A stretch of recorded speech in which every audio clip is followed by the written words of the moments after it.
تو میرے عزیز دوستو، یہ امت سب سے بڑی بات، محمد صلی اللہ علیہ وسلم اور صحابہ نے بہت محنت کر کے یہ امت بنائی ہے، بہت محنت سے یہ امت بنی ہے، ان کے خون اور پسینے میں تیر کے یہ امت بنی ہے۔ ہم ایک امت ہیں، ہم قوم نہیں ہیں، ہم ایک امت ہیں۔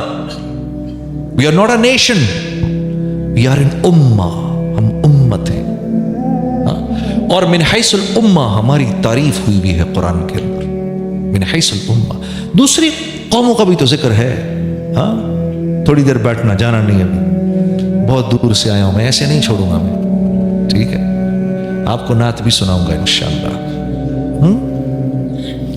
من حیث الامہ، آپ دیکھو تو صحیح، قوم عاد کے بارے میں اللہ کیا فرما رہے ہیں، نافرمان تھے ختم کر دیے گئے۔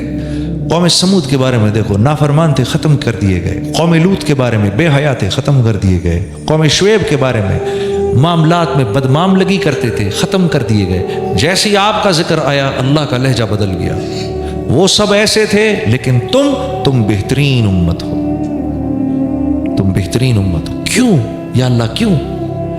ہاں ہماری تو نماز 5 منٹ کی ہے، 10 منٹ کی ہے، ہاں ان کے بنی اسرائیل کے عابد 100 سال تک اپنی عبادت گاہوں میں رہا کرتے تھے، 100 سال لگتے تھے۔ ہاں ہم تو صدقہ ایک دوسرے کو دیتے ہیں، وہ غنیمت کا مال پہاڑ پر رکھتے تھے، آگ آ کر جلاتی تھی تو قبول، نہیں تو پڑا رہتا تھا۔ ہاں ہم تو 24 گھنٹے کا روزہ رکھتے تھے، ہم تو فجر سے لے کر مغرب تک روزہ رکھتے ہیں، وہ بھی اللہ کی ذات پر احسان کرتے ہیں۔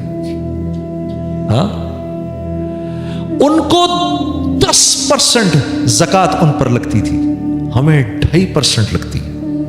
یہ کیا یہ کیوں بھائی؟ پھر ہم اتنی بہترین امت کیوں ہو گئے؟ اس لیے کہ جو کام اللہ نے ہمیں دیا وہ کسی اور کو نہیں دیا۔ کنتم خیر، تم بہترین امت ہو۔ لہجہ ہی بدل گیا، پورا لہجہ ہی بدل گیا، وہ ایسے تھے، تم بہترین امت ہو۔ یا اللہ کیوں؟ اخرجت للناس، کیونکہ ہم نے تمہیں ساری انسانیت کے نفع کے لیے ڈھاکے سے، دلی سے، کراچی سے، لاہور سے تم سب کو اٹھا کر ہم کسی کو کہیں پیرس پہنچایا، کسی کو جرمنی پہنچایا، کسی کو لندن پہنچایا، کسی کو نیو یارک پہنچایا، کسی کو افریقہ میں پہنچا دیا، کسی کو ساؤتھ امریکہ میں پہنچا دیا، کیونکہ تم کو ہم نے تمہاری اپنی ذات کے لیے نہیں بنایا۔ اپنی زندگی بگاڑو تاکہ دوسروں کی زندگی بنے۔ جو اپنی زندگی بنائے گا وہ دوسروں کی زندگی بگاڑے گا، جو اپنی زندگی میں بگاڑ لائے گا وہ دوسروں کی زندگی کو بنائے گا، جو اپنی زندگی میں بگاڑ لائے گا اللہ رب العزت اپنی قدرت سے براہ راست اس کو پالیں گے، چیزوں کے بغیر اس کو پالیں گے۔ اس کو مال کی ضرورت نہیں ہوگی، اس کو چیزوں کی ضرورت نہیں ہوگی، اس کو اسباب کی ضرورت نہیں ہوگی۔ اللہ کی قسم، اللہ اس کو اپنی قدرت سے براہ راست پالیں گے۔ اس طرح پل کے دیکھو تو زندگی کا مزہ ہے میرے دوستو، ایسے پلنے میں زندگی کا مزہ ہے۔ مارا ماری میں کیا؟ یہ تو مارا ماری ہم نے تھوڑی کرنی ہے، غیروں نے کرنی ہے۔ یہ چیزیں انہوں نے بنانی ہیں، وہ انہی چیزوں کے لیے تو پیدا کیے گئے ہیں، ہم تھوڑی پیدا کیے گئے ان چیزوں کے لیے۔ ہاں یہ باتیں آج ایسی عجیب لگتی ہیں، عجیب نہیں ہیں، اللہ کی قسم یقین صرف کمزور ہیں، یقین کا بگاڑ ہے اور کچھ نہیں، صرف یقین کا بگاڑ ہے۔ یہ باتیں حق اور سچ ہیں۔ آپ نے نہیں سنا یہ بات؟ جیسا اللہ پاک فرمانے، جیسا میرا بندہ مجھ سے گمان کرے گا میں ویسا ہی ہو جاؤں گا۔ نہیں سنی آپ نے یہ بات؟ پھر کیوں نہیں مان رہا دل؟ پھر کیوں نہیں مان رہا دل؟ کیوں اس بات کو بول نہیں رہا؟ اس مجلس میں جا کے بیٹھ ہی نہیں رہا جہاں یہ بات بولی جا رہی ہے، نہ خود بول رہا ہوں نہ اس مجلس میں جا کر بیٹھ رہا ہوں۔ میں تو صبح کو دکان میں گھستا ہوں اور دکان کا قیدی بنتا ہوں شام تک کے لیے، دکان کا قیدی شام تک کے لیے۔ وہ بت پرست تو بت کے آگے سر جھکا رہا ہے، میں ان 3 دیواروں کے آگے سر جھکا رہا ہوں، پورا ٹائم میرا اس میں لگ جاتا ہے۔ پھر کیوں روتے ہو یار جب دعا قبول نہیں ہوتی؟ پھر کیوں روتے ہو؟ اللہ کی ذات کا استحضار اتنی دیر تک کیسے ہو سکتا ہے دکان کے اندر؟ مجھے یہ بات سمجھ میں نہیں آتی۔ 9 گھنٹے دکان میں بیٹھ کر اللہ کی ذات کا استحضار کیسے ہو سکتا ہے؟ مجھے بتاؤ کیسے ہو سکتا ہے اس دور میں یار؟ ہو ہی نہیں سکتا۔ اگر مسجد والے نہیں بنو گے تو اللہ کی ذات کا استحضار ہو نہیں سکتا۔ ایک نماز جماعت سے پڑھی، دوسری نماز جماعت سے نہیں پڑھی، یقین مانو اپنے دل کی کیفیت کو بدلتا ہوا محسوس کرتا ہوں، ایمان کی سطح نیچے آ جاتی ہے ایک دم سے۔ تو جو سارا دن مسجد میں نہیں جا رہا اس کا کیا حال ہوگا؟ اس کو صرف ایک ظلم ہے اس بات کا کہ میں اللہ کا حکم پورا کر رہا ہوں، اس کو دھوکا ہے میں اللہ کا حکم پورا کر رہا ہوں۔ سوچو جو ہفتے میں ایک دفعہ جاتا ہے وہ بھی 5 منٹ کے لیے 2 رکعت پڑھی اور باہر نکل آتا ہے، وہ کیا اللہ کے حکم پر چلے گا؟ اور سوچو جو مسجد جاتا ہی نہیں وہ کیا اللہ کے حکم پر چلے گا؟ چل ہی نہیں سکتا میرے دوستو۔ اسی لیے اللہ کے نبی نے فرمایا جس کو مسجد جاتے ہوئے دیکھو اس کے ایمان والے ہونے کی ضمانت دو، اس کے، یہ اس نمازی کے نہیں جو یہاں اس نے ادھر نماز پڑھی ادھر چلا گیا پھر وہاں یہ کر دیا وہاں یہ بول، نہیں، جو مسجد جس کو باقاعدگی سے جاتے ہوئے دیکھ رہے ہو یہ مسجد جا رہا ہے، یہ بنے گا، چاہے یہ کتنا ہی بڑا شرابی جواری بے حیا جو کچھ بھی ہے یہ بن جائے گا۔ کیوں؟ یہ مسجد جا رہا ہے۔ تو میرے دوستو ایسے تو پھر بات نہیں بنے گی، پھر روتے کیوں ہو میرا یہ کام نہیں ہو رہا، میرے وہ کام نہیں ہو رہے، پھر روتے کیوں ہو؟ جب ایک آدمی اپنی ذمہ داری پوری نہیں کرتا تو پھر ذلت اس کا مقدر بنا دی جاتی ہے، ذلت اس کا مقدر بنا دی جاتی ہے۔ میں نے پہلے آپ سے کہا تھا ہمارے ساتھ وہ معاملہ نہیں ہے جو دوسروں کے ساتھ ہے، ہمارے ساتھ وہ معاملہ نہیں ہے۔ ہمیں ہماری جیسے میرا بچہ ہے نا، ایک میرا بچہ ہے وہ نافرمانی کرے گا میں تو نہیں چھوڑوں گا اس کو، میں تو پٹائی کروں گا اس کی، میں پکڑوں گا اس کو۔ ہمسائے کا بیٹا جو کرتا ہے کرتا پھرے، ہاں۔